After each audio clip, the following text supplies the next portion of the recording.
Alô, alô, tem alguém em casa? Salve turma, mais um dia de isolamento, mais um dia de conversas remotas que eu tenho com algum amigo, alguma amiga, alguma pessoa interessante que oferece uma visão importante sobre o momento difícil que a gente está passando de pandemia de coronavírus Covid-19. A convidada de hoje é a deputada federal pelo Rio de Janeiro, PCdoB, Jandira Fegali. Eu acho ela uma parlamentar especialmente interessante de receber hoje, primeiro porque ela é médica. Então ela conhece muito bem o drama da saúde pública brasileira, sobretudo o drama da falta de investimento na saúde pública, que pesa especialmente numa pandemia e pesa especialmente em cima da população mais pobre e mais necessitada do país. E eu também acho ela bem interessante porque, por ser carioca e deputada, ela conhece bem a família Bolsonaro e, mais importante do que isso, a mentalidade que define o clã. E eu acho que essa mentalidade agora ela pode estar chegando no momento de ápice ou de encruzilhada. E eu digo isso porque essa entrevista foi dada logo depois da Jandira sair de uma reunião com o governador do Rio, Wilson Witzel. E a Jandira conta algo bem preocupante nessa reunião. Como que o presidente Bolsonaro, através das palavras do próprio Witzel, não está recebendo os pedidos e as demandas dos governos dos estados. Está se recusando a repassar recurso, a atender até as ligações deles. E, na verdade, eu digo que isso pode representar uma certa encruzilhada, porque mais do que inapetência ou incompetência, isso pode ser, na verdade, é um projeto, algo intencional do governo Bolsonaro de deixar com que o caos se instale como forma de achar uma oportunidade de promover uma ruptura institucional na nossa democracia. A Jandira fala bastante disso, fala da reunião, fala também da necessidade urgente do governo apresentar uma alternativa econômica ou renda imediata para uma população enorme do Brasil, sobre segurança na saúde, sobre segurança alimentar, sobre impeachment, sobre remoção ou não do governo Bolsonaro, e como que isso se coloca entre o Congresso Nacional e a sociedade nessa hora. Então eu espero que vocês achem essa conversa tão importante e instrutiva como eu achei. E só um detalhe que eu preciso colocar aqui. Eu estou aprendendo ainda a gravar bem nesse esquema e às vezes dá uns problemas. No meio da transmissão a gente teve duas pequenas interrupções e em uma delas eu tive que trocar o meu microfone. Então o áudio dá uma piorada significativa da metade para o final. Mas ainda assim dá para entender bem a conversa, só para avisá-los e avisá-las para não se decepcionar. Eu faço o que eu posso, tá bom, gente? Então espero que vocês, enfim, achem útil. Oi, Jandira. Oi, Bruno, tudo bem? Tudo indo, né, Jandira? Um pouco Nossa, preocupado. E queria também. saber da sua visão, na verdade, Jandira. Não é nenhuma entrevista tanto, era mais para saber de você como deputada, médica, carioca. Acabou de sair de uma reunião com o Witzel e queria que você Sim. falasse pra gente o que a população precisa estar sabendo, antes de mais nada, sobre essa reunião. O que aconteceu lá e o que você pode dividir com a gente. Bem, Bruno, primeiro, assim, te falando de um aspecto assim mais nacional, a preocupação é enorme, porque não existe, fora o esforço muito claro do Ministério da Saúde, eu acho que ainda não existe uma visão de comando político e econômico e social do país. Quer dizer, não há um comando claro. Quando eu fui agora na reunião com o governador, ficou mais nítido isso. Porque, apesar da gente ser oposição ao governador, nesse momento nós não podíamos faltar numa reunião como essa, porque a questão é muito maior, né? E fomos lá, vários de nós da esquerda e da política do Rio, e o governador disse o seguinte: a gente não consegue conversar com o presidente da República. O Nós Witzel te nos falou isso. falou para todos nós, né? Não, a gente fala com ele por carta. Os governadores têm que assinar uma carta porque não há diálogo com o governo federal. Os recursos que é pedido não é liberado e, de fato, isso foi confirmado no próprio Jornal Nacional agora, eu estava assistindo, e caiu como uma bomba na reunião isso. Os governadores pediram 15 bilhões por mês para todo o país, para a saúde, para transferência de renda, para os governos atuarem, e Para eles todo o disseram que não, país. para todo o país É muito e pouco eles disseram, dinheiro ainda, né? claro, e eles disseram que não havia espaço fiscal para isso. O que não é verdade, porque com o decreto de calamidade pública aprovado, a meta fiscal está suspensa. Quer dizer, não precisa cumprir meta fiscal, não precisa se prender à lei de responsabilidade fiscal para liberar o investimento público, o gasto público. Você hoje tem 1 trilhão no Tesouro, você tem 300 bilhões de reserva cambial, e com a inflação no chão, você pode emitir moeda e deve emitir moeda, como o mundo inteiro está fazendo. E quem emite moeda é o governo federal. Então, esse não é um momento de ficar discutindo se tem que exibir para mandar para o Brasil inteiro, para os governos estaduais ou não. Tem que mandar. Tem que mandar. Porque com o nível da economia parado assim, que vai da loja da esquina, do quiosque da praia até a grande indústria, o nível de desespero, de caos social é absurdo, é brutal, que vai do taxista ao vendedor ambulante. Então, Claro. tem que ter dinheiro para dar para as pessoas comerem, sobreviverem.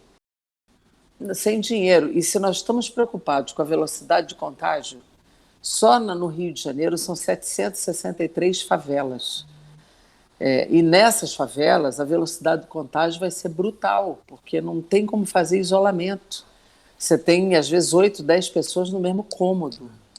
São casas pequenas, sem ventilação, sem janela, ou com uma janela. E água, né? Também Não, não tem água todo dia. Caxias, Caxias, pegue na Baixada Fluminense, pegue, às vezes assim, lave a mão com água e sabão, às vezes não tem água. Né? 40% das escolas em Caxias, por exemplo, não tem cano d'água, né? Nem a água, não tem o cano. Né? As pessoas não têm dinheiro para comprar o sabão, que dirá detergente, álcool gel, mesmo álcool a 70. Né? Então, existe uma orientação que o setor popular não alcança, né? E o Estado precisa alcançar esses setores, o que fazer. Né? Então, esse é um debate que eu coloquei na reunião agora com o governador, porque mesmo o programa de saúde da família, no Rio de Janeiro, foi desmontado pelo Crivella e na Baixada não atinge mais do que 20% da população. Então, é uma preocupação, nós precisamos ter leito de UTI, nós precisamos ampliar leitos nos hospitais, mas tem que chegar na atenção básica dessas famílias que estão lá na comunidade, na periferia, nas favelas. E isso é desesperador. Essa epidemia pode ser um extermínio de populações pobres. Né? Essa é uma preocupação grande. E isso representa, até antes do extermínio, um caos muito forte na forma como a população vai reagir a isso, né? Quando ela não tiver recurso, não tiver comida. Vocês estão falando disso, da possibilidade de caos, de a convulsão social? Nós falamos muito disso hoje, muito, porque você pode ter furtos famélicos, né? Saque de supermercado, você pode ter muito desespero. Mais de 1/3 das famílias são sustentadas por mulheres, chefes de família, e muitas delas são vendedoras ambulantes, são autônomas, são microempreendedor individual, são precarizadas, São né? domésticas, né? Domésticas, que só no Rio de Janeiro são 500.000 de empregadas domésticas e mais de 1/3 não tem carteira assinada.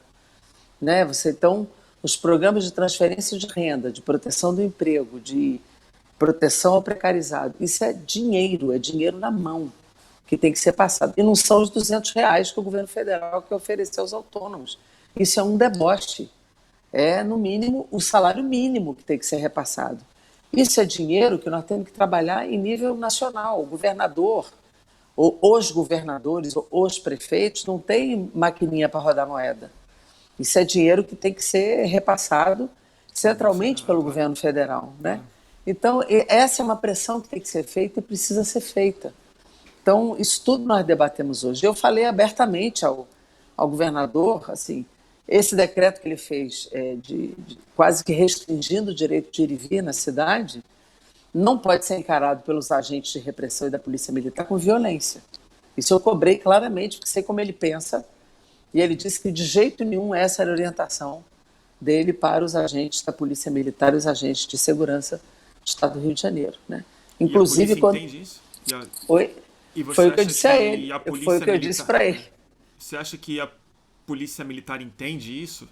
Ela é Isso é o que nós preparada vamos... para agir sem a violência? Porque também tem uma questão que eu acho um pouco preocupante para quem está de fora, que é o quanto que a polícia militar está muito aliada ao presidente Bolsonaro do ponto de vista ideológico, né? Se isso não pode ser um outro agravante numa crise instalada já. Mas eu também temo por isso levantei a questão na reunião, né? Até porque o Bolsonaro joga com a base da polícia militar exatamente para fazer o caos, para criar um ambiente de instabilidade e possibilitar uma intervenção mais dura na democracia. Isso me preocupa, por isso levantei o problema na reunião que existiu, que foi com o governador, né? E ele disse que, do ponto de vista dele, não faria essa orientação. Só que a hierarquia está meio quebrada nesse momento, né? Porque tem-se um presidente chamado Jair Bolsonaro. Mas essa é uma questão que nos preocupa, né? O Muito. começo do nosso papo me assustou muito, você falando que o presidente ele não atende o governador, né? Os governadores, Os todos. governadores, no geral. E você acabou de sugerir um pouco que o presidente pode ter interesse no caos. E você Sim, sente isso de fato? Você sente sinto. isso como uma estratégia do governo? Ele meio conta com esse caos para uma ruptura? Eu sempre temi por isso, tenho falado disso e tenho essa preocupação. Sinceramente, tenho, porque não vejo da parte do presidente da República, apesar dele dizer que quer conversar com o Congresso, que ele não tem problemas com a política do Congresso, mas nós vimos recentemente ele ajudar a chamar uma manifestação pública, ter participado dela, né? Ou seja, o que ele fala a gente não comprova, né? Então eu tenho muito esse tipo de preocupação. Hoje sai em meios de comunicação de que ele pediu um parecer sobre estado de sítio, né? A sua consultoria. Então, quer dizer, são coisas que nos levantam preocupação, porque nós aprovamos um decreto de calamidade pública vinculado apenas ao orçamento, exatamente para liberar a meta fiscal. Então, não se justifica, nesse momento, ele pedir parecer sobre estado de sítio, porque não há nenhuma instabilidade à vista que não seja provocada por ele mesmo, né? Então, se ele cumprisse o que o mundo inteiro está fazendo, que é jogar dinheiro que existe para a população poder atravessar essa turbulência, não há por que ter convulsão social, não é? Não há por que ter instabilidade. Se ele cumprir o que tem que cumprir, não há por que ter convulsão social, a não ser que ele segure o dinheiro, né? Que ele não cumpra o que nós estamos propondo que ele cumpra, que é fazer transferência de renda, cobrir o microempreendedor individual, não tributar os pequenos, médios e microempresários e não tributar os microempreendedores e o povo, alargar a dívida dos estados, não cobrar nesse momento, colocar dinheiro em banco público para financiar a juro zero exatamente esse setor econômico e as pessoas físicas, isentar a conta de água, luz e subsidiar o gás de cozinha, né, proteger os empregos, não demitir. Ou seja, se ele fizer o que tem que fazer, a gente atravessa essa turbulência econômica e chega do outro lado. E, ao mesmo tempo, botar dinheiro na saúde, né, botar dinheiro no que tem que colocar. Então, é um problema de comando político que não tem. Na verdade, ele não está à altura da dimensão da crise que nós estamos vivendo. Jandira, para a gente aqui fora, que não está no Congresso, não está nos gabinetes e está acompanhando pelas redes, porque a gente não pode ir para a rua, a gente está a semana inteira falando que a presidência do Bolsonaro acabou, que ele não tem condição de seguir, e o relato interno é muito semelhante.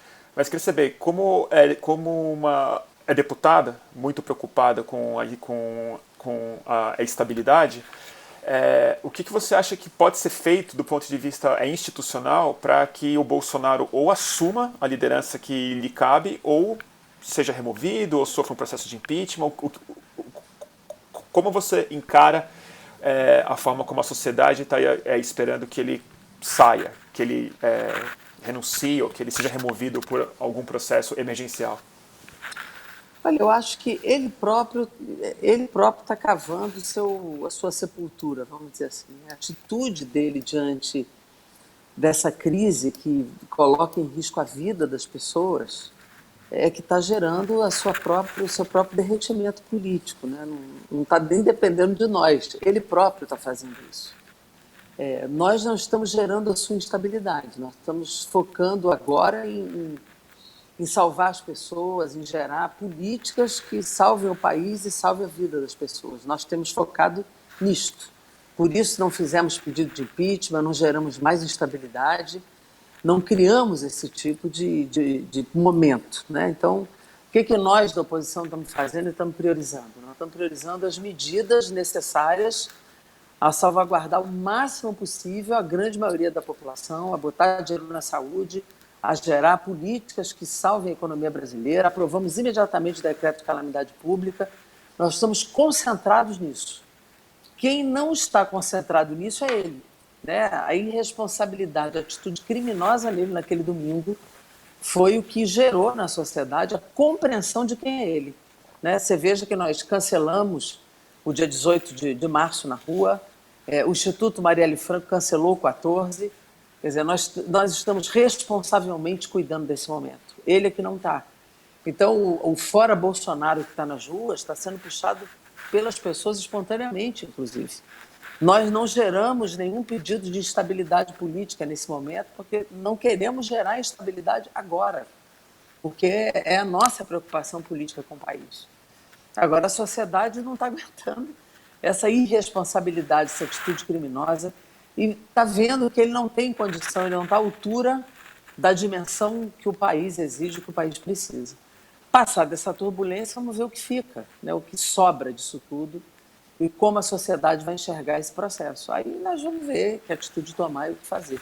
Mas, nesse momento, não nos cabe gerar mais conflito e mais instabilidade. Você veja, no momento em que a China supera a sua crise e quer gerar, vamos dizer, ajuda humanitária internacional, olha a crise diplomática que foi criada, né, pelo filho dele, pelo próprio chanceler, ele retuitando o filho, quer dizer, uma coisa inacreditável. Após o encontro deles em Mar-a-Lago com o Donald Trump. Exatamente, articulado com a e que foi um foco de infecção seríssimo para o Brasil, né? Eles vieram todos eles com o vírus. É muito irônico, para não falar trágico mesmo, né? Exatamente. E você veja, hoje eles proibiram que pessoas de vários países entrem no Brasil, exceto os americanos, cuja infecção está lá em cima. Lá em cima. Então, o problema não é proteger o Brasil, é se subordinar os interesses americanos, inclusive na política internacional. Então, assim, é algo visível para a sociedade o que está acontecendo. Então, é muito grave tudo isso. A sociedade está enxergando, ninguém é bobo. O povo está vendo isso. E com toda a comunicação dele, ele nas redes sociais, ele está indo em plano inclinado de descida. Né? Então, daqui a pouco tempo vai ficar tragicamente claro, né? Daqui a pouco tempo isso vai ficar claro de uma forma, infelizmente, trágica, né? Mais claro. Pois é. Só espero que isso não leve à perda de vidas mais intensa pela falta de comando, porque as pessoas vão morrer de doença e podem morrer de fome, né? E é isso que nós não queremos permitir.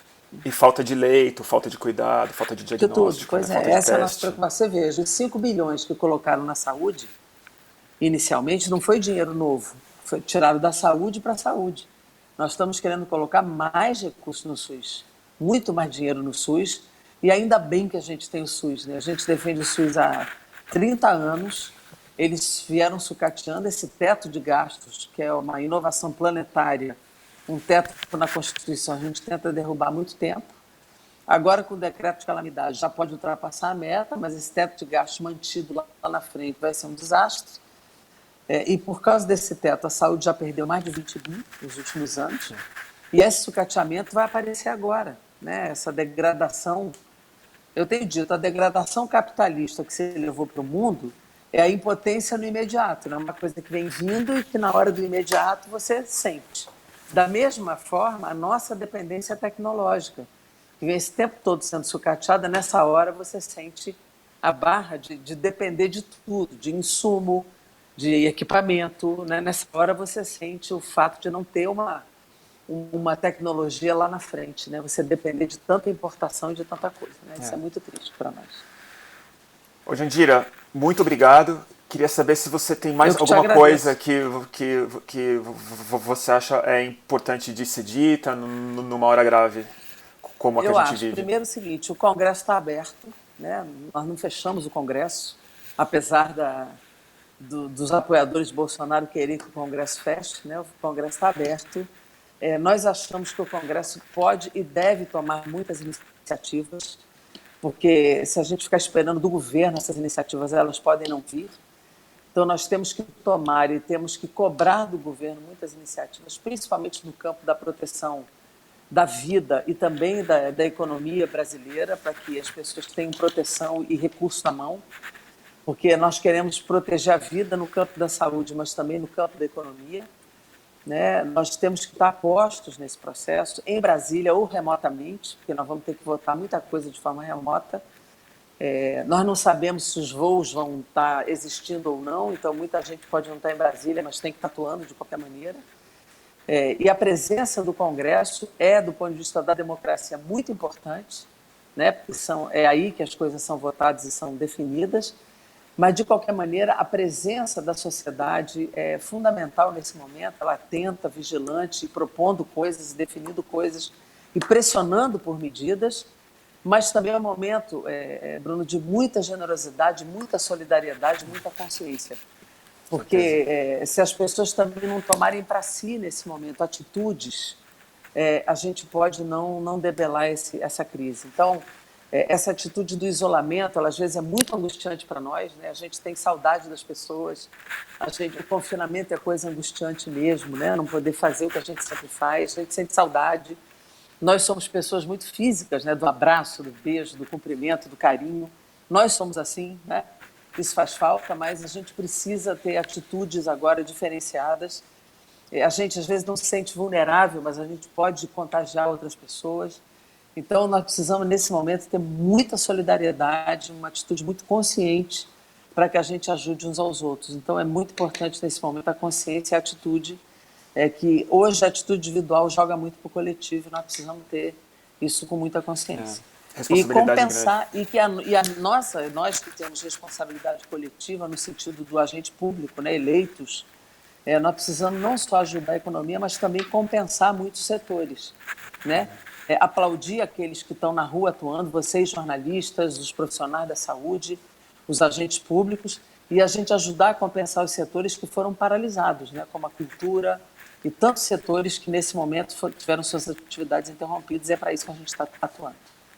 Tá bom? E te agradecer essa entrevista, que eu sei que de alguma forma o fato da gente não ter a grande mídia, vocês é que ajudam a gente a falar. Tentar falar, né, com as pessoas. Tá bom. Tem que fazer o possível. Aqui, no meu pequeno isolamento, a gente faz o que pode. Nossa, tá bom. Obrigado, viu, Bruno? Eu te agradeço muito, Jandira, e se precisar de alguma coisa, a gente está sempre aberto. E vice-versa. Você tá sabe bom? disso. Muito Beijo obrigado. Grande. Beijo de longe, mais um beijo. Beijo de longe, beijo de longe. Tchau. Namastê.